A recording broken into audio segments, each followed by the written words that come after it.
روشن حقانی صاحب، آپ کا بہت شکریہ کہ آپ نے وقت دیا۔ پہلا سوال میں آپ ہی سے کرتا ہوں کہ اس مضمون کے بارے میں رہنمائی کیجئے گا۔ حکومتی بیانات بھی ہمارے سامنے آ گئے، مضمون بھی ہمارے سامنے آ گیا۔ اس میں یہ بھی کہا گیا ہے کہ اگر دوبارہ سے وائٹ ہاؤس میں امریکی صدر ٹرمپ وہاں پہ آ جاتے ہیں وائٹ ہاؤس میں، تو اس پروسیس کو اسرائیل کے لیے بہتر ہوگا۔ یہاں بھی نعرے ہم سنتے آئے ہیں، اچھے خاصے دانشور بھی کہتے ہیں کہ ڈونلڈ ٹرمپ اگر آ گئے تو امریکہ سے ایک پاکستان فون آ جائے گا اور عمران خان کو رہائی مل جائے گی وغیرہ۔ تو اس ساری گفتگو پہ آپ کیا رہنمائی ہماری کریں گے؟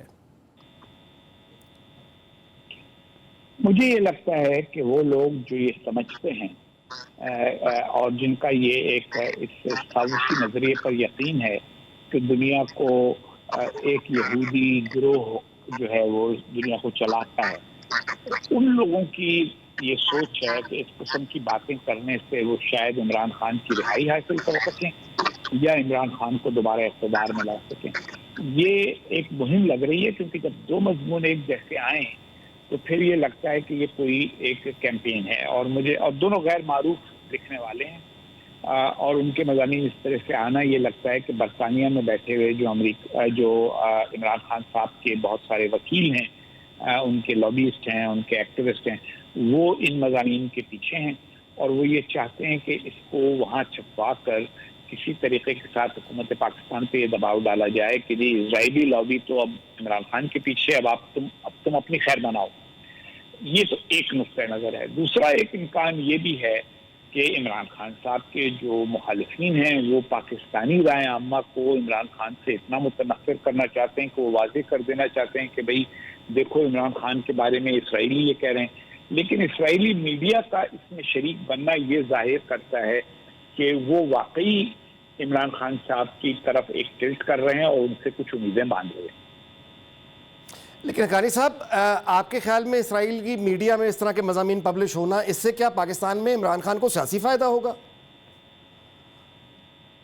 بالکل فائدہ نہیں ہوگا۔ پاکستان میں بدقسمتی سے، اور میں اس کو بدقسمتی کہہ رہا ہوں کیونکہ پاکستان میں رائے عامہ کا کوئی تعلق دنیا کے حقائق سے نہیں ہوتا، پاکستان میں تعلق جذبات سے ہوتا ہے، اور پاکستان میں جذبات سارے کے سارے اسرائیل مخالف رہے ہیں اور ان کی بنیاد بھی ہے۔ پاکستانی یہ چاہتے ہیں کہ فلسطینیوں کو ان کے حقوق ملے، میں بھی یہی چاہتا ہوں، آپ بھی یہی چاہتے ہیں۔ ہماری اس پہ رائے مختلف ہو سکتی ہے کہ وہ حقوق کیسے مل سکیں گے، لیکن عمران خان صاحب کو اس کا کوئی فائدہ پاکستان میں ہونے والا نہیں لگتا۔ مگر دیکھیے اس وقت ان کا وہ ایک دو راہے پہ کھڑے ہیں۔ ان کو ایک طرف اپنی رہائی چاہیے اور دوسری طرف وہ چاہتے ہیں کہ پاکستان میں دوبارہ اقتدار میں واپس آ سکیں، اور دونوں امکانات کو زندہ رکھنے کے لیے وہ یہ بھی چاہتے ہیں کہ ایک طرف پاکستان میں حمایت حاصل کریں، جس کے لیے ضروری ہے کہ وہ رائے عامہ کو انہی سازشی نظریوں کو فیڈ کرتے رہیں جن کے ذریعے انہوں نے مقبولیت حاصل کی ہے۔ آپ کو یاد ہوگا کہ جب اقتدار سے وہ ہٹائے گئے تو انہوں نے قبول نہیں کیا ایک ووٹ آف نو کانفیڈنس، جو کہ پارلیمانی جمہوریت میں ایک معمول کی ایکسرسائز ہے، ہر ملک میں ہو چکی ہے جہاں پارلیمانی جمہوریت ہے، لیکن انہوں نے اس کو قبول نہیں کیا۔ انہوں نے کہا جی یہ سازش ہے میرے خلاف بین الاقوامی۔ تو ان کے جو ماننے والے ہیں، کیونکہ وہ ان کو ایک فرشتہ صفت دنیا میں ایک نئی تحریک سمجھتے ہیں، تو ان لوگوں کے لیے تو انہوں نے ایک کہانی بنائی ہوئی ہے، اور دوسری طرف اپنی رہائی کے لیے ان کو انہی عناصر سے مدد چاہیے جن کے بارے میں وہ ایبسولوٹلی ناٹ کہتے رہے ہیں۔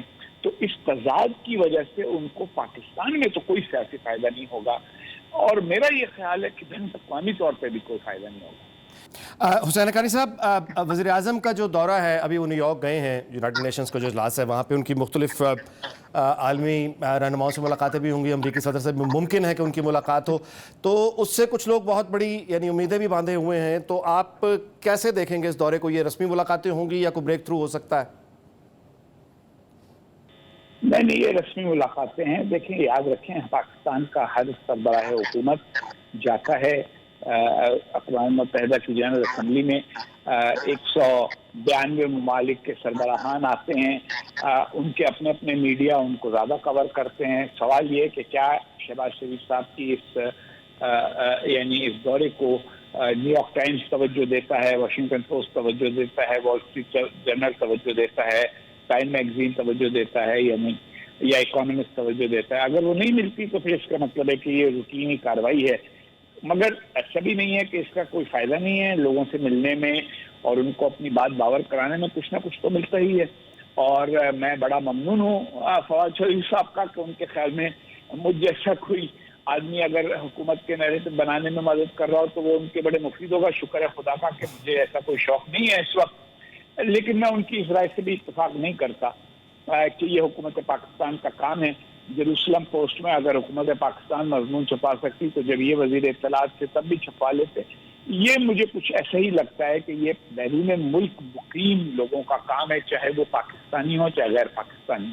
اور اس سے یہ ثابت ہوتا ہے یا نہیں کہ عمران خان کے تعلقات اسرائیل کے ساتھ اچھے ہیں یا نہیں, اس پہ میں بات کیے بغیر یہ کہوں گا کہ یہ ان کے اس ڈیلیما کو ثابت کرتا ہے کہ ان کو ایک طرف پاکستان میں مقبول ہونے کے لیے مرد مجاہد ہونے کی پروجیکشن کرنے کی ضرورت ہے اور دوسری طرف بین الاقوامی حمایت حاصل کرنے کے لیے اپنا موقف دوسرا دکھانے کی ضرورت ہے. اور خان صاحب کا یہ مسئلہ آج کا نہیں, بہت پرانا ہے.